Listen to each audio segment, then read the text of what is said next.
everyone, this is Soumya Agrawal. Welcome to my channel TDS Study.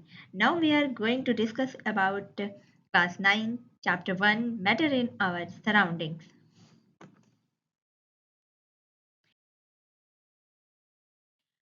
First, what is matter? Matter क्या है? Matter is the substance which has mass and occupies space by having volume is called matter. मतलब है कि matter वो substance है जो जिसका खुद का मास होता है और आसपास के वो एरिया को कवर करता है, मतलब उनका एक स्पेस होता है, उनका वॉल्यूम होगा, उसे ही मैटर कहते हैं। मास यहाँ पे मैं बता देना चाहूँगी, मास का मतलब यहाँ पे है नंबर ऑफ एटम्स, मतलब उस मास में कितने नंबर ऑफ एटम्स प्रेजेंट हैं। ओके, और वो जो एटम्स जो मैटर होते हैं, matter is made up of small particles called atoms. मतलब मैटर छोटे छोटे स्मॉल पार्टिकल से बने होते हैं, ठीक, जिसकी एक यूनिट होती है एटम्स। और इन पार्टिकल्स को हम नेक्ड आई से नहीं देख सकते हैं।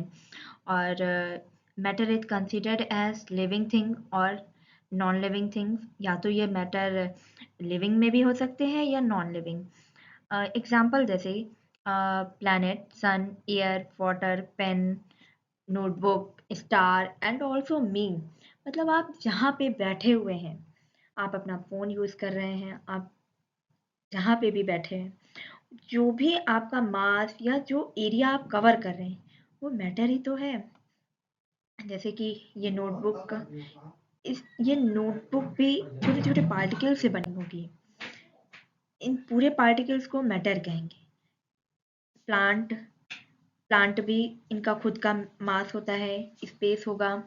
इसी तरह वाटर वाटर का भी अपना मास, वॉल्यूम, स्पेस कवर करता है। समथिंग, कुछ भी आसपास आपके जो भी चीज़ें हैं, सब कुछ मैटर है।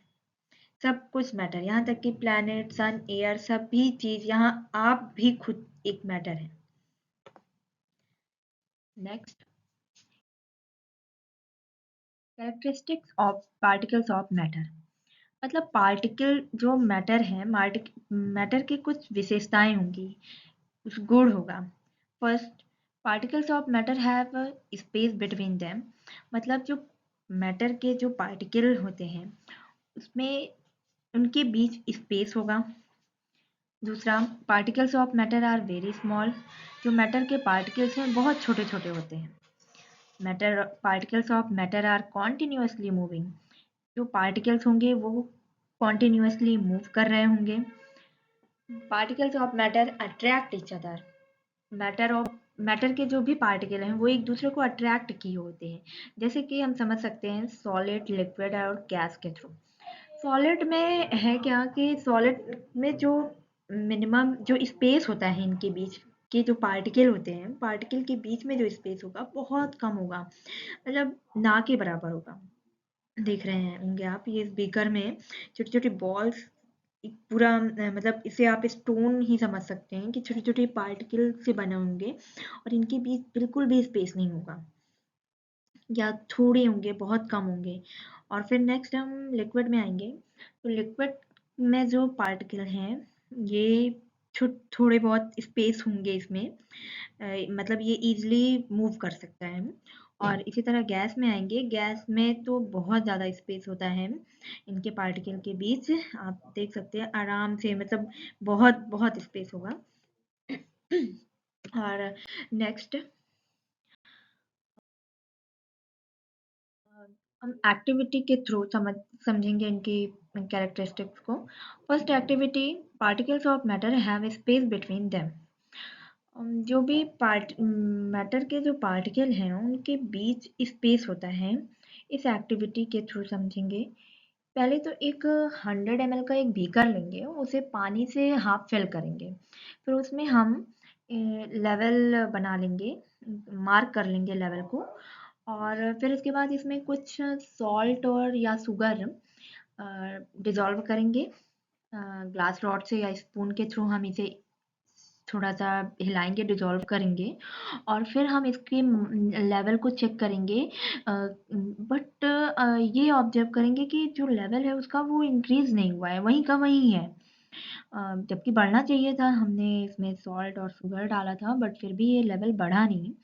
तो इसका मतलब है कि जो इस ऑब्जर्वेशन में ये निकलता है कि इसके मार्क लेवल में कोई भी चेंज नहीं हुआ, क्योंकि जो सॉल्ट और शुगर है वो कम्प्लीटली वाटर में डिज़ोल्व हो गया है। इसका मतलब है कि जो वाटर के जो पार्टिकल्स के बीच स्पेस होगा, तभी ना वो सॉल्ट और शुगर डिज़ोल्व हो गया। और इस एक्टिविटी के थ्रू ये पता चल गया हमें। अब नेक्स्ट एक्टिविटी जो है, particles of matter are very small, very very small. इस एक्टिविटी में ये बताया गया है कि पहले हम एक पोटेशियम परमैंगनेट के क्रिस्टल्स लेंगे, थोड़ी सी क्वांटिटी लेंगे और उसे एक 100 ml के बीकर में डालेंगे। उसमें प्योर वाटर होगा और उसमें डिजॉल्व करेंगे। ये आपका एक सोल्यूशन 1 तैयार हो गया। ठीक। फिर नेक्स्ट क्या करेंगे, नेक्स्ट बीकर हम लेंगे 100 ml का ही और उसमें इस सोल्यूशन 1 से 10 ml लेंगे और 90 ml इसमें प्योर वाटर मिलाएंगे, पूरा डिजॉल्व करेंगे। फिर एक ये सोल्यूशन 2 स्टार्ट हो गया। आप देखेंगे फिर इसके बाद हम तीसरा बीकर लेंगे, वो भी 100 ml का लेंगे और उसमें इस सोल्यूशन 2 से 10 ml लेंगे और फिर इसमें 100 ml प्योर वाटर, मतलब क्लीन पूरा, कुछ भी इसमें मिला हुआ नहीं होना चाहिए, प्योर वाटर लेंगे और फिर सोल्यूशन 3 तैयार करेंगे और इसे धीरे धीरे डाइल्यूट करेंगे, ओके, ग्लास रॉड से। और आप देखेंगे कि जो सोल्यूशन 1 है इसका कलर थोड़ा डार्क है, सोल्यूशन 2 उससे लाइट हुआ, सोल्यूशन 3 थू लाइट हुआ। इसको हम 5-6 बार कर सकते हैं, 6 to 7 टाइम्स कर सकते हैं। और इससे ये ऑब्जर्व कर रहे हैं कि जो सोल्यूशन 3 या जो भी आपने लास्ट तक किया है उसमें थोड़ा ना थोड़ा कलर आएगा, लाइट कलर आएगा, चाहे पर्पल कलर, मतलब बिल्कुल पिंकिश कलर आएगा, प्योर वाटर नहीं रहेगा। इसका मतलब है कि जो मैटर ऑफ पार्टिकल्स हैं वो बहुत ही छोटे हैं। हमने पोटेशियम परमैंगनेट की कुछ ही क्रिस्टल लिए थे और उस क्रिस्टल में कितने सारे पार्टिकल से वो बना हुआ है। ओके, ऑब्जर्वेशन में देख लीजिए, we will observe that small quantity of potassium permanganate can colour a large volume, large volume of water. So we conclude that there must be a millions of tiny particles in just one crystal of potassium permanganate, which keeps on dividing themselves into smaller and smaller particles. मैं आपको समझा चुकी हूँ कि potassium permanganate के crystal में छोटी छोटी बहुत सारे मिलियंस पार्टिकल्स होंगे, क्योंकि थोड़े थोड़े थोड़े थोड़े पार्टिकल्स में वो डिवाइड होते जाते हैं और लास्ट तक आप जितने भी चेंज कर, मतलब आप ये एक्सपेरिमेंट करेंगे, लास्ट तक अगर आप 6-7 बीकर भी लगाएँगे तो उसमें थोड़ा बहुत कलर आएगा पिंकिश, प्योर वाटर नहीं होगा। जैसा कि ये वाला आपको वाटर दिख रहा है वैसा वाटर नहीं आएगा। इसका मतलब है कि बहुत छोटे-छोटे पार्टिकल होते हैं। ओके, अब नेक्स्ट है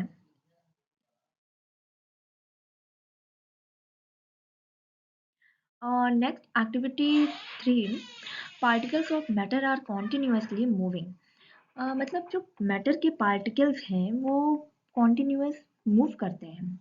इसमें 3 एक्टिविटी दी हुई है आपके एनसीईआरटी में। एक्टिविटी 3.1 में देखेंगे कि आप रूम के कॉर्नर पे, मान लीजिए कि कोई भी अगरबत्ती ले लीजिए।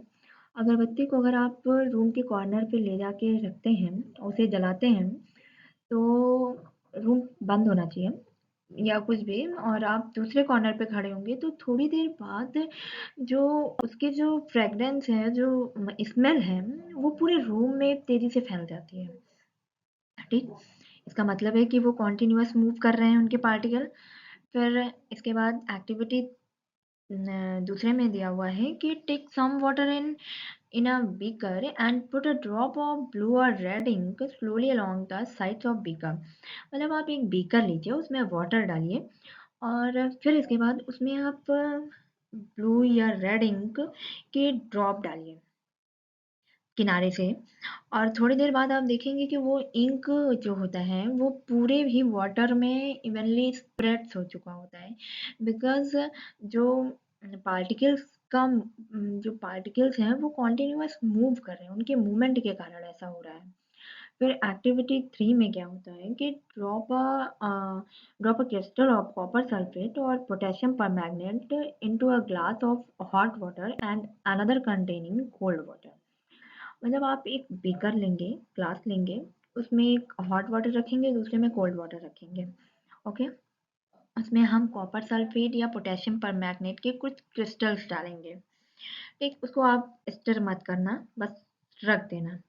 फिर धीरे धीरे देखना कि वो जो क्रिस्टल्स हैं वो सेटल डाउन होने लगेंगे, नीचे बैठने लगेंगे बॉटम पे।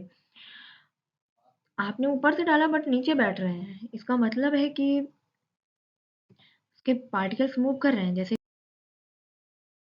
कि अगरबत्ती अगर आपने किया तो उसमें जो उसकी फ्रेग्रेंस है वो पूरे रूम पे स्प्रेड हो गई। फिर एक्टिविटी 2 में हमने देखा कि इंक डाला बीकर में साइड से, थोड़ी देर बाद वो पूरा इंक उस पे स्प्रेड कर गया। फिर इसके बाद एक्टिविटी 3 में है कि आपने कॉपर सल्फेट या पोटेशियम परमैंगनेट के कुछ क्रिस्टल्स लिए और फिर उसको आपने डाला। थोड़ी देर बाद देखेंगे कि वो जो क्रिस्टल हैं वो बैठ जाएँगे और पूरे वाटर पे कवर कर लेगा, अपना कलर पूरे वाटर पे स्प्रेड कर चुका होगा। इसका मतलब है कि वो कंटीन्यूअसली मूव कर रहे हैं। उस ये भी है कि जो पार्टिकल्स होते हैं, पार्टिकल्स की खुद की काइनेटिक एनर्जी होती है उन पार्टिकल्स के बीच में। जब एनर्जी होगी तभी तो वो मूव ऑन कर सकेंगे। और जब हॉट वाटर में वो तेज़ी से पार्टिकल्स मूव करेगा देन कोल्ड वाटर, मतलब जैसे-जैसे टेम्परेचर हम बढ़ाएँगे पार्टिकल्स मूव करेगा। क्योंकि जो पार्टिकल्स की जो काइनेटिक एनर्जी है वो तेज़ी से इंक्रीज़ करेगी। ओके, और फिर इसके बाद वो एक दूसरे से मिक्स अप हो जाएगी वाटर और जो पूरा आपके क्रिस्टल हैं वो इंटरमिक्स होकर के पूरे कलर को एक जैसा कलर कर देगा, जिसको कहते हैं डिफ्यूजन। इस फेनोमेना को बोलेंगे डिफ्यूजन। ओके, और नेक्स्ट एक्टिविटी है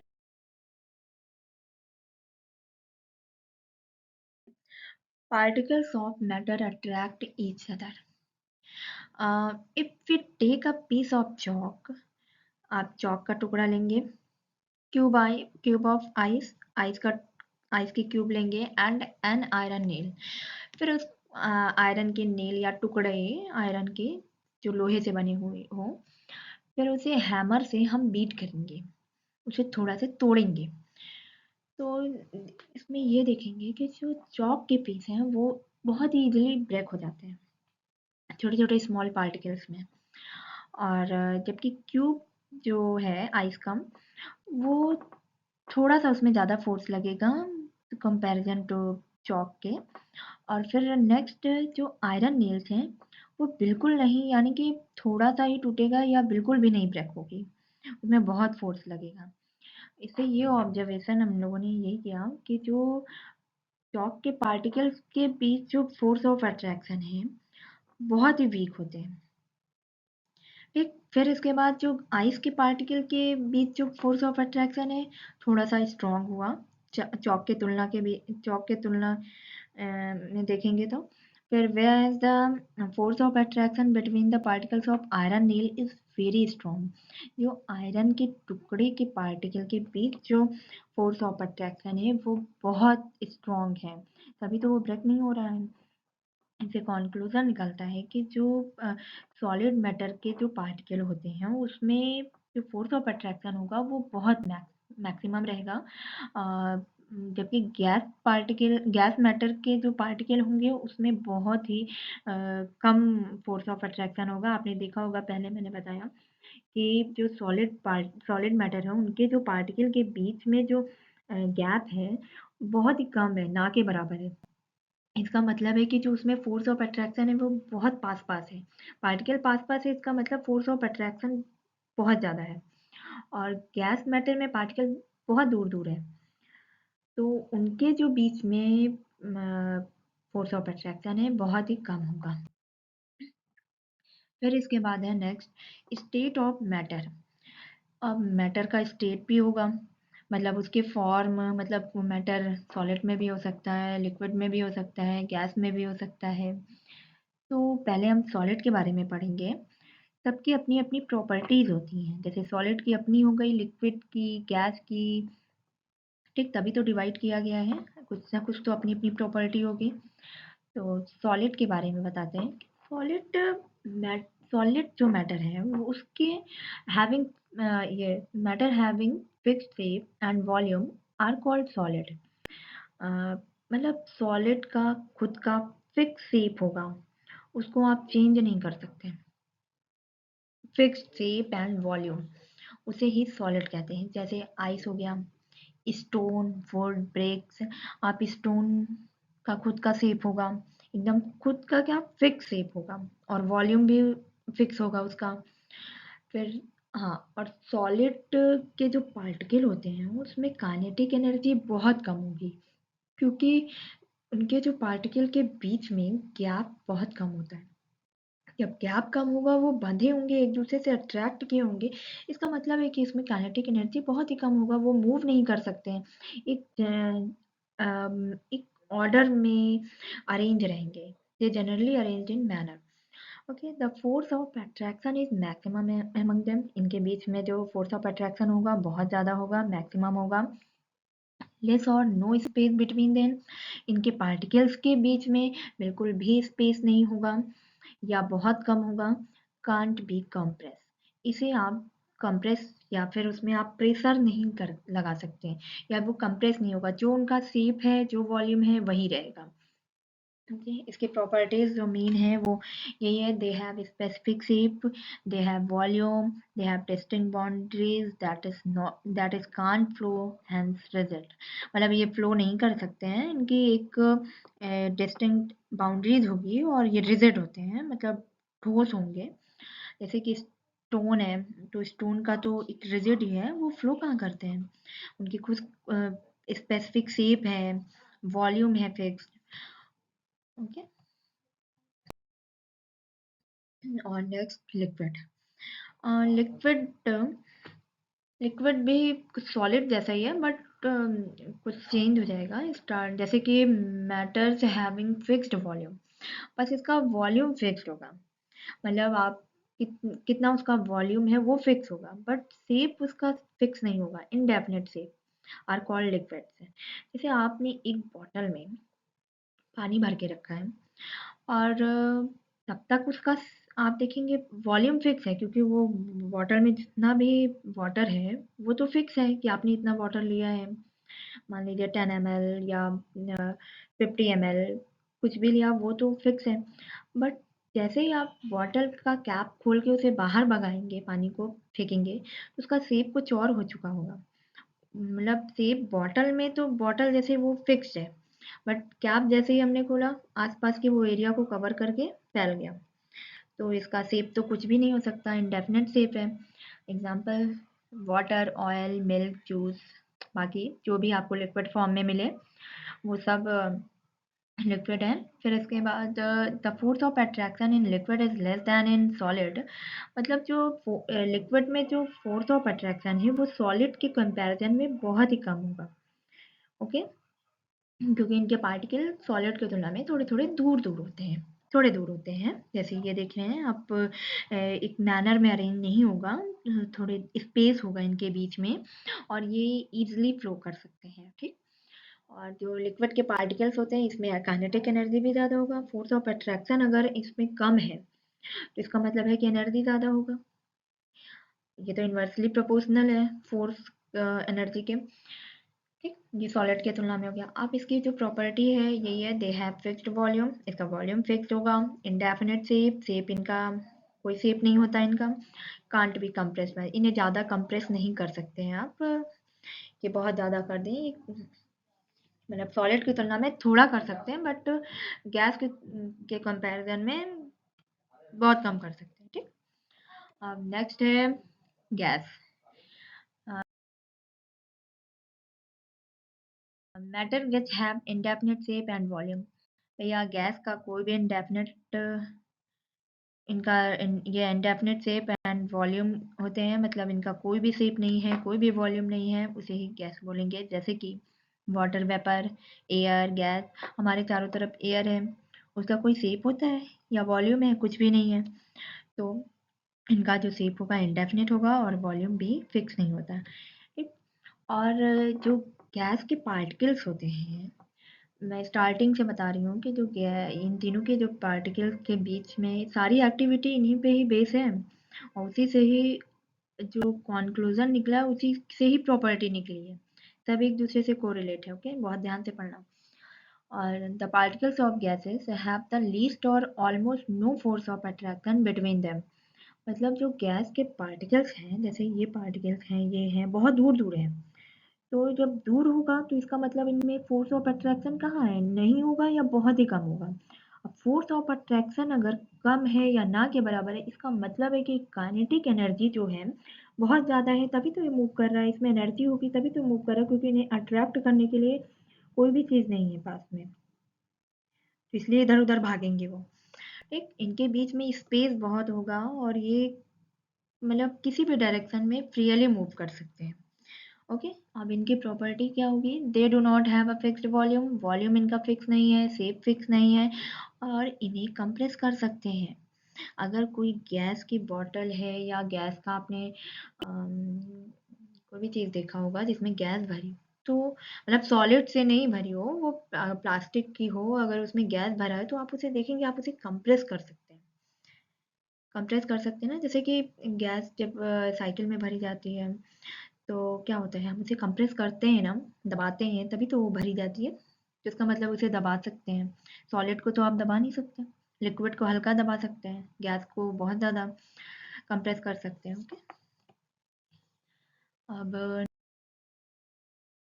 नेक्स्ट है, matter can change it's state.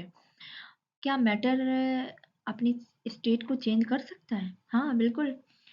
जैसे कि हम मैटर तीन चीज़ में डिवाइड है, जैसे सॉलिड, लिक्विड, गैस, ठीक। अब एक एग्जांपल लेते हैं। जैसे पहला है कि ये जो फिगर है ये इंटर कन्वर्जन है, मैटर के तीन स्टेट हैं, जैसे सॉलिड, लिक्विड, गैस, ये आगे हम डिस्कस करेंगे। सॉलिड जैसे हम एक बहुत ही जो बचपन से पढ़ते आए हैं, वो है एक, हम आइस क्यूब लेते हैं, ठीक। एक बीकर में लिए हमने ढेर सारे आइस क्यूब ले लिए। आइस क्यूब क्या हो गए? सॉलिड है, सॉलिड फॉर्म में ही तो रहते हैं, फ्रिज से निकालें तो वो सॉलिड फॉर्म में हो गए। फिर इसके बाद हम उसे रूम टेम्परेचर में मान लीजिए रखें, तो थोड़ी देर बाद वो क्या होगा कि लिक्विड में चेंज हो जाएगा। लिक्विड में चेंज हो जाएगा ना, पिघल जाएगी, बर्फ पूरी मेल्ट हो जाएगी। और फिर जब मेल्ट होगी, अगर हमने उसे बर्न किया, या पहले ही आप बर्न कर लीजिए रूम टेम्परेचर में ना रख के, आपने बर्न किया तो पहले वो लिक्विड में चेंज होगा। फिर जब लिक्विड में चेंज होगा, जब उसकी बर्निंग की जो टाइमिंग है जब बढ़ती जाएगी, तो देखेंगे वो जो लिक्विड है वो वेपर में चेंज होता जाएगा। वो वेपर में चेंज होके उड़ने लगेगा, एयर बन के उड़ने लगता है ना वेपर बन के। तो क्या हुआ? सॉलिड आइस क्यूब हो गया, जो पानी मेल्ट हो गई जब आपकी आइस क्यूब, तो किस में आ गई? लिक्विड में। फिर इसके बाद जब मेल्ट होके जब उसको हमने बर्न किया ज़्यादा देर तक टाइम जब, तो वो बर्न होने, वो वेपर के फॉर्म में बनने लगा। तो वो वेपर के फॉर्म क्या है? गैस है, ठीक। ये तीन आपके स्टेट हो गए ना। अ, अब इसमें दो जो मैटर के जो स्टेट होते हैं उस पे किसका किसका इफेक्ट पड़ता है? पहला तो टेम्परेचर हो गया, दूसरा प्रेशर, ठीक। अब हम पहले पढ़ेंगे effect of temperature on state of matter.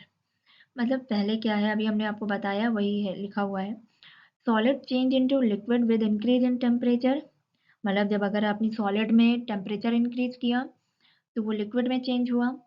फिर इसके बाद टेम्परेचर इंक्रीज हुआ तो वही लिक्विड गैस में चेंज हुआ। फिर अगर हम टेम्परेचर कम कर दें या फिर हमने बर्निंग जो है बर्नर है उसे हमने बंद कर दिया, तो जो गैस है वो लिक्विड में चेंज होने लगेगा। धीरे धीरे वो जो जब जब आप अगर मान लीजिए गैस आपने बंद कर दी, ठीक, उसमें आपने प्लेट रखा तो जो वेपर है वो लिक्विड फॉर्म में बनने लगता है और फिर वही लिक्विड नीचे जब फिर और टेम्परेचर आप कम करेंगे तो वही लिक्विड जो होगा वो मेल्ट हो मतलब मेल्ट नहीं सॉरी सॉलिडिफाई होने लगेगा, मतलब बर्फ के रूप में आ जाएगा। ठीक। फिर ये एग्जांपल है, वही आइस वाला ही एग्जांपल है जो बताया था अभी मैंने। वही है, ice is solid, water is liquid and vapour is gas. Okay. Increase in temperature, temperature में इंक्रीज किया तो आइस क्या हुआ, वाटर में चेंज हुआ। फिर टेम्परेचर में हमने इंक्रीज किया तो वही वाटर वेपर में चेंज हो गया। ओके। ये है। फिर इसके बाद डिक्रीज इन टेम्परेचर, टेम्परेचर में आपने डिक्रीज किया, जब कम करेंगे तो वही वेपर आपका वाटर में चेंज होगा। फिर धीरे धीरे और आप डिक्रीज करेंगे टेम्परेचर को तो वाटर आइस में कन्वर्ट हो जाएगा। ठीक।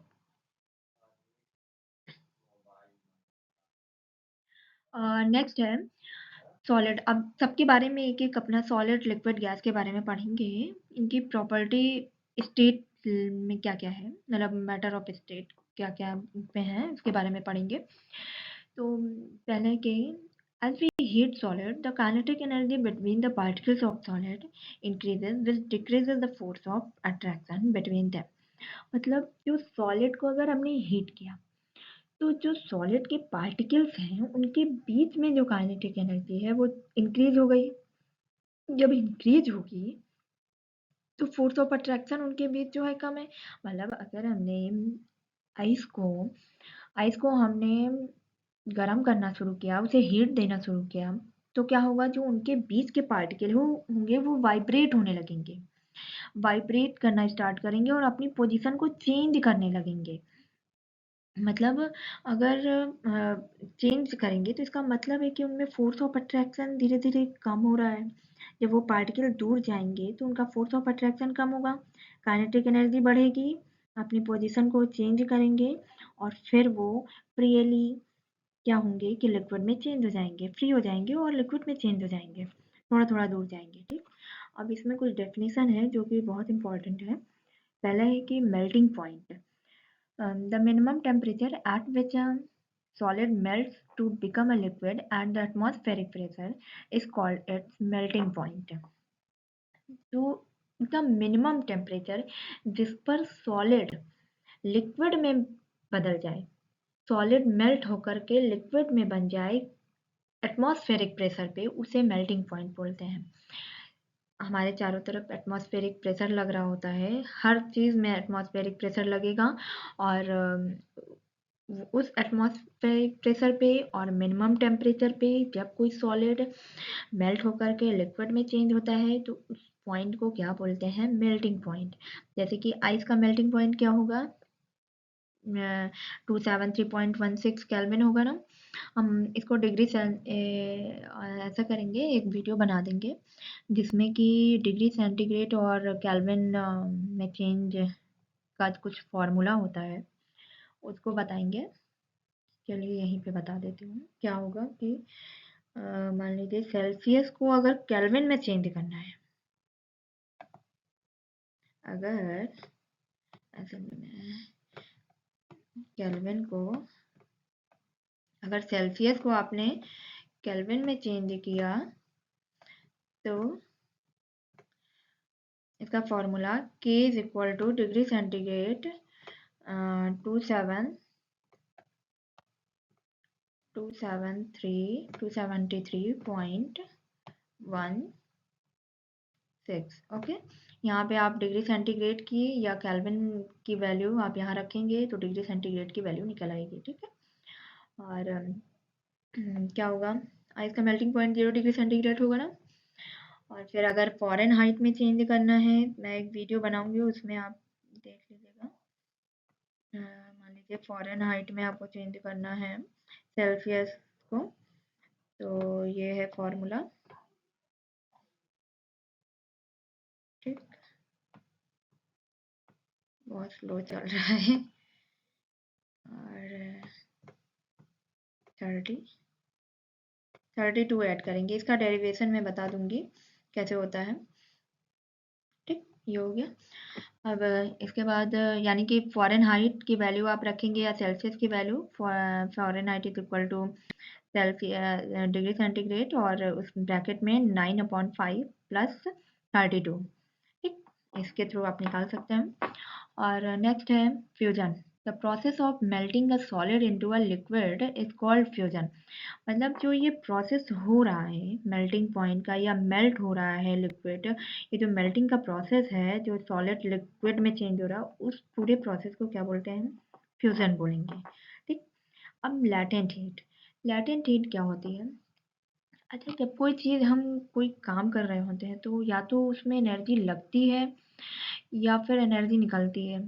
मतलब जो हीट एनर्जी है जैसे कि मान लीजिए कि जो हमने मैटर ये जो चेंज हो रहा है मैट सॉलिड लिक्विड में, तो उसके फोर्स ऑफ अट्रैक्शन जो है वो ब्रेक हो रहे हैं ना, मतलब टूट रहे हैं ना, जो एक दूसरे से पार्टिकल जुड़े हुए थे वो ब्रेक हो रहे हैं। ब्रेक हो रहे हैं इसका मतलब है कि कुछ तो एनर्जी इसमें लग रही होगी ना, कुछ यूज हो रही होगी, तभी ना वो ब्रेक हो रहे हैं। तो हर चीज में एनर्जी लगती है। तो वो जो फोर्स ऑफ अट्रैक्शन तोड़ने के लिए जो एनर्जी यूज होती है उसे क्या बोलेंगे? लैटेंट हीट बोलते हैं। और ये हीट हिडन होती है, दिखाई नहीं देती है, इसे it is called latent heat. ठीक है। अब दूसरा है लैटेंट हीट ऑफ फ्यूजन। अब इसमें है कि the amount of heat energy that is required to change 1 kilogram of solid into liquid at atmospheric pressure at its melting point is known as the latent heat of fusion।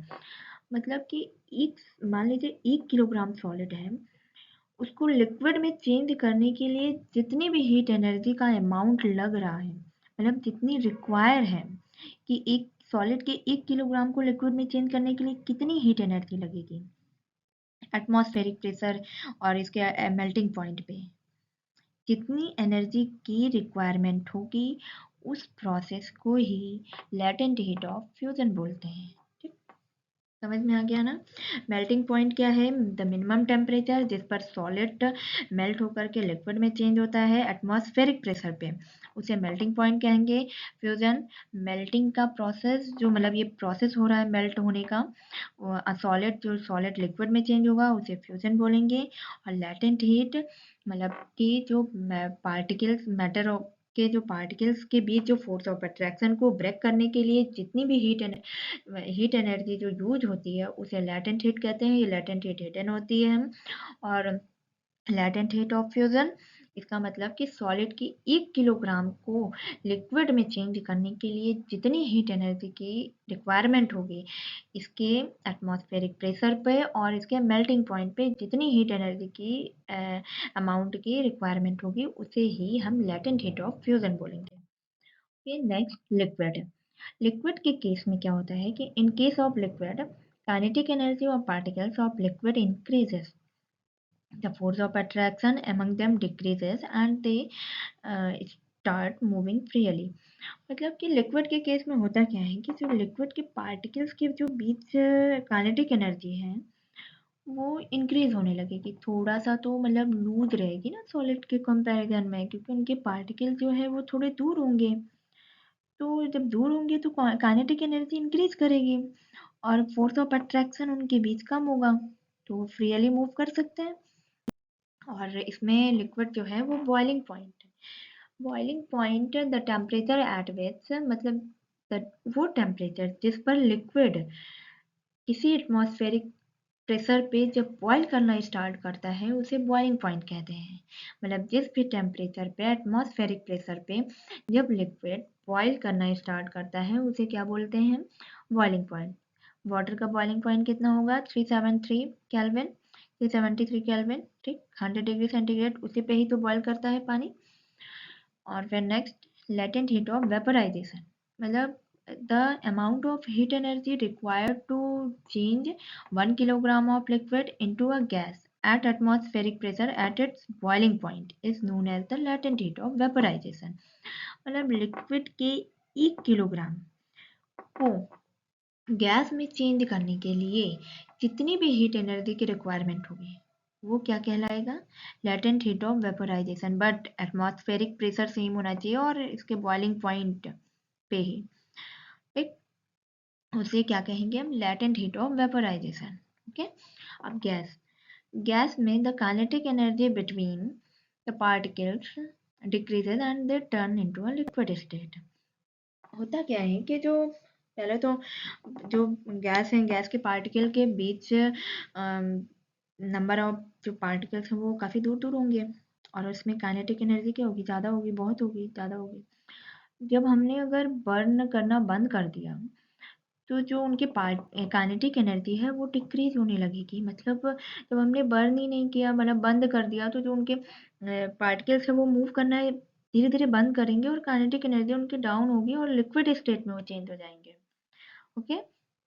Gas पहले liquid में आएगा, वापस आ रहे हैं हम।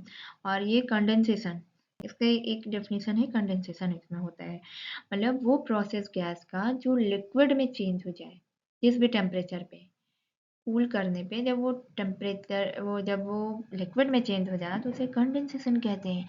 जैसे कि example आप ले सकते हैं क्लाउड, बादल का। बादल कैसे बनते हैं?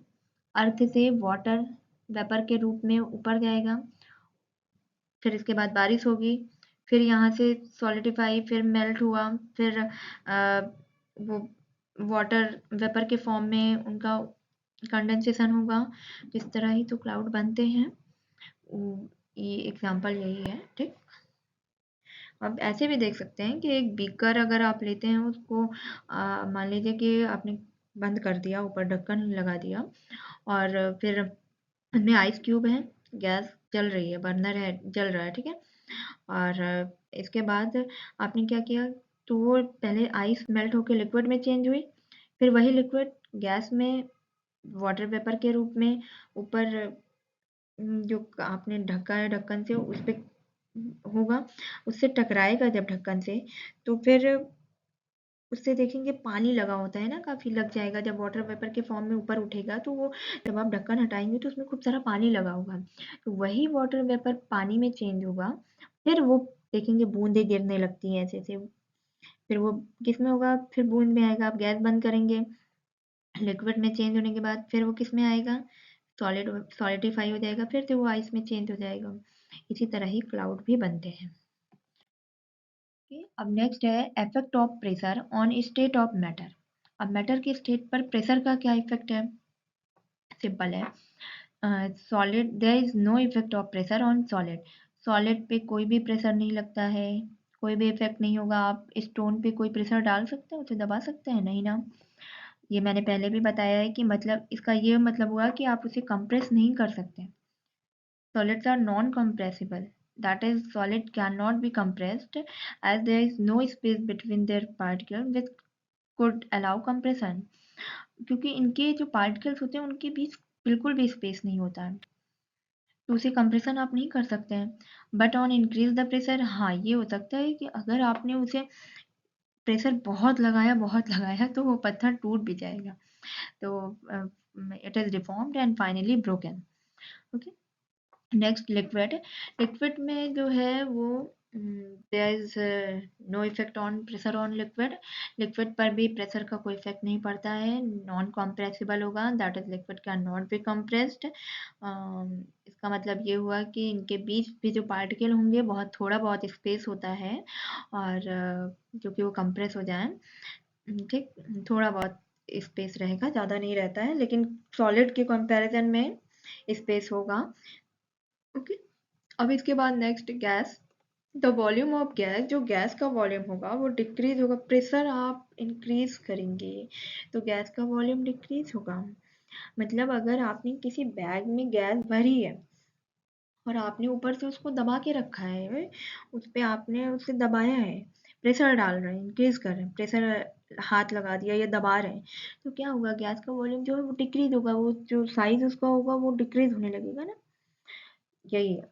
और since there is large space between the particles, जो पार्टिकल्स के बीच इनके स्पेस होता है बहुत ज़्यादा होगा, और गैस कंप्रेसिबल, हाईली कंप्रेसिबल होगा। Large volume of gas can be compressed to a small volume. Next है next when we compress and decrease the temperature of gas, the gas changes into a liquid। मतलब यही है कि अगर हमने gas के temperature को डिक्रीज किया और कंप्रेस करते हैं तो क्या होगा, गैस जो है वो लिक्विड में चेंज होगी। इसका मतलब ये है कि टेम्परेचर हमने कम करना है। जब टेम्परेचर हम कम करेंगे और प्रेशर कंप्रेस करेंगे, उसे प्रेशर बढ़ाएंगे, तो क्या होगा कि जो गैस है वो लिक्विड में चेंज होगा। ठीक, अब इसमें है एक डेफिनेशन है dry ice. Carbon dioxide in solid form is known as dry ice.